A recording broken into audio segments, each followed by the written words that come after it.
These are the top 5 traps in the most popular chess gambit, the Englund Gambit. It arises from the queen's pawn move, and then if black wants to spice things up, they can all of a sudden sacrifice this central pawn. Once white accepts this, then black continues with knight to c6, hitting this pawn, and after white defends it, the main line of the Englund Gambit goes with queen to e7, adding the second attack to the central pawn. Now, overall, it is a bit shady gambit, and you may be wondering, Igor, you're a grandmaster, why are you teaching us this stuff? Well, it is the most popular chess gambit. It's been played in 93 million games, and therefore, definitely at least you gotta be aware of it. And also, I'll show you how to play correctly as white. So here, once black attacked the central pawn on e5, white usually defends it with the bishop. This time, the pawn is very well protected, but black continues with queen b4 check, which also happens to be a double attack to the bishop and even a triple attack to this pawn on b2. Now, one of the very natural ways for white to block the check and also to guard this bishop on f4 is to play queen to d2.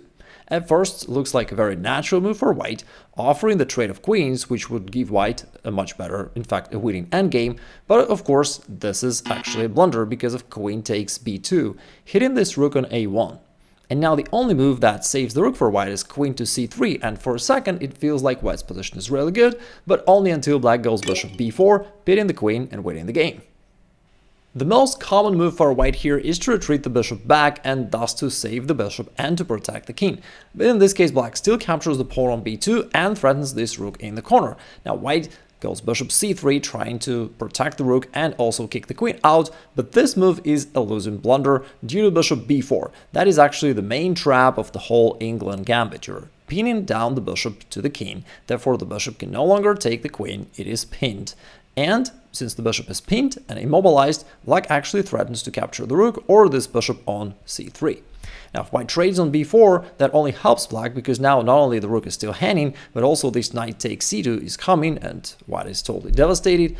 If instead white tries to guard this bishop by playing queen to d2, then once again for a second after the trade looks like white is keeping everything under the control. But the problem is, as soon as the queen left home, the white king doesn't mind having a little affair with the black queen. Now we know that white can't play this natural move bishop c3, that's a blunder due to bishop b4, and black overpowers white and wins the game. Which brings us to the trap number 3. In this position, the correct move for white is knight to c3, guarding the rook by the white queen from here, and basically black plan fails. However, black still has the last try. They still can play bishop b4, this time attacking this knight on c3. What can white do? Well, rook b1 comes to mind, kicking the queen out, but instead of retreating, black may try to be more aggressive and they can sacrifice the queen right here. After the trade, that is a check to the king, and white has to cover. Now knight takes e5.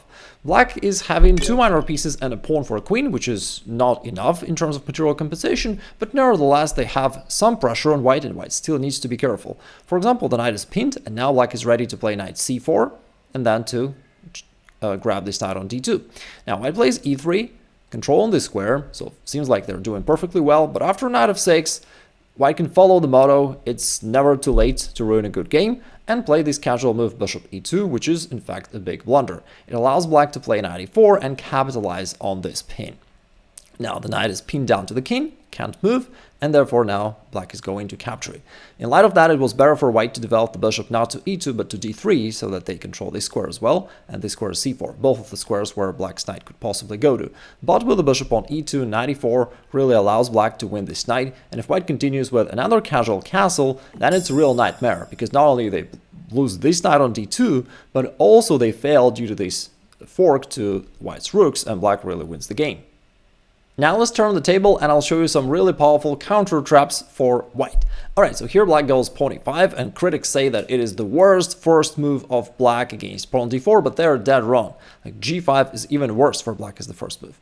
Of course I'm kidding, like e5 is still not a very good idea. Nevertheless, we gotta be careful and we gotta need to know how to handle this stuff. So queen e7 attacks the pawn, bishop f4, so far it's all cool. Queen b4, double attack, we gotta be careful not to blunder the bishop. We're retreated back, queen takes b2, attacks the rook, we know that we need to bring the knight out. They go bishop b4, attacking this knight. We go rook b1, so far it's all good. We have talked about this queen sacrifice, but in fact it is not enough for black. White just shouldn't blunder the knight later. So queen a3 is the move that black plays most of the time. And here's the deal. Usually when you study the Englund Gambit, you end your study actually right there. Let me take it back. right after you got to know that knight c3 is the correct move that avoids the main trap, usually white thinks, okay, now I know how to refute it. But in reality, it's not that simple, because if you continue this line, bishop b4, rook b1, queen a3, alright, but how do you go next? Now, the position still remains to be very complicated, and, right now the material is equal, therefore you didn't really refute anything. So far, it's just a normal chess game. And also, people usually go here rook b3, which is an okay move, you're trying to kick the queen out, but it's actually stronger to go knight d5 straight away. Why? Notice that we're now attacking this pawn on c7, with a double threat to the king and the rook. But if the black queen were on a5, if we were to play rook b3, queen a5 earlier, then the queen from a5 would guard this pawn, alright? So with knight d5 straight away, it's stronger, because now after the trade, since the bishop is also attacked, now black really ends up with this problem, and there is no convenient way to defend it, right? So they can also try queen a2, the final counter trick, but then you just move the rook away, and still the main threat persists. Black has to play some awkward move, such as king to d8, just to guard the pawn. But now the king is awkward, it's centralized, plus black is undeveloped, and it's easy for you to continue your attack. You can just play e4 and, develop your pieces with a great game, but if you wish to be even more aggressive, you can go knight g5, starting this nightmare attack, threatening the other fork, this down on the king side, and now black has a couple tries, but both of them fail.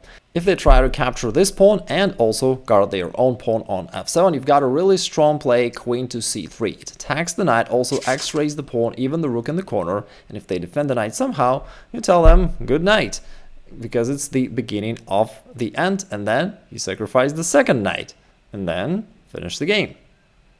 An alternative idea for black could be to defend this pawn by their knight, but then you break open the center because you want to get to their king, and after the trade you can even sacrifice your knight just to open up the position, but the follow-up is quite unusual. Instead of trying to checkmate the king, you all of a sudden move the knight backwards to open up this discover check and also attack of their queen on a2. That's how you win the game. Also notice it's very important that the queen cannot just go back and defend the king that way, because the knight controls the square as well. You're going to take it and keep attacking, you win the game. The previous variations are very impressive, but there is an even easier way. Here, after they offer you this pawn and you take it, they go knight c6. By the way, if you want to play this as black, there is the right way of playing it. It's when you don't hope for a little trick, but instead just play in a gambit style, trying to get lead in development and attack. So I've got a video about this variation, I'll link it down below, you can check it out later. But for now, let's stick to the main line of the Englund Gambit. Black goes knight c6, attacking this pawn, you play knight f3, and then queen e7 with the second attack. Now, so far we've been talking about bishop f4, the main move, trying to hold on to this extra pawn, but it's even easier for white just to give the pawn back and simply continue your development. Black takes this pawn and you go pawn e4, so that you also support this knight on f3. Usually, black takes right here on f3, it's the most played move, and after queen takes f3, if you look at this position, you can see that you got the central control, you opened up these diagonals for your bishops, you developed your queen, you're ready to jump your knight forward, and black has achieved literally nothing. They only got this queen on e7, which stuck right there in the middle, and it's in the way of other pieces. Therefore, black has nothing, and their plan totally failed. Now they have to address this threat of knight coming forward to d5, threatening queen. They'll play knight f6, trying to control this square, put some pressure down here, but you've got bishop g5, pinning the knight, and this also renews the threat of knight to d5. This pin actually is really annoying. Also, you're getting ready to castle queenside just in case, and if they try h6, trying to kick off this bishop, instead of moving it or trading, you've got this move knight to d5, which totally overloads black and wins the game. We're capitalizing on the pin, so they can't easily take it. They're going to lose the queen in this case, right? But in that case, if they don't want to take on d5, then what can they do? Well, the queen is attacked, so is this knight, so is this pawn on c7, and from there the king and the rook. That is just way too much for black to handle. But they may still be optimistic, because they'll notice, wait a second, I can actually take this pawn on e4 with a check. And after the trade, looks like, you blundered something. Just black is up a pawn, now this bishop is hanging, but that is another good knight situation. And if you want to know the top 5 most common chess pawn structure mistakes and improve your positional chess, check out this video right there.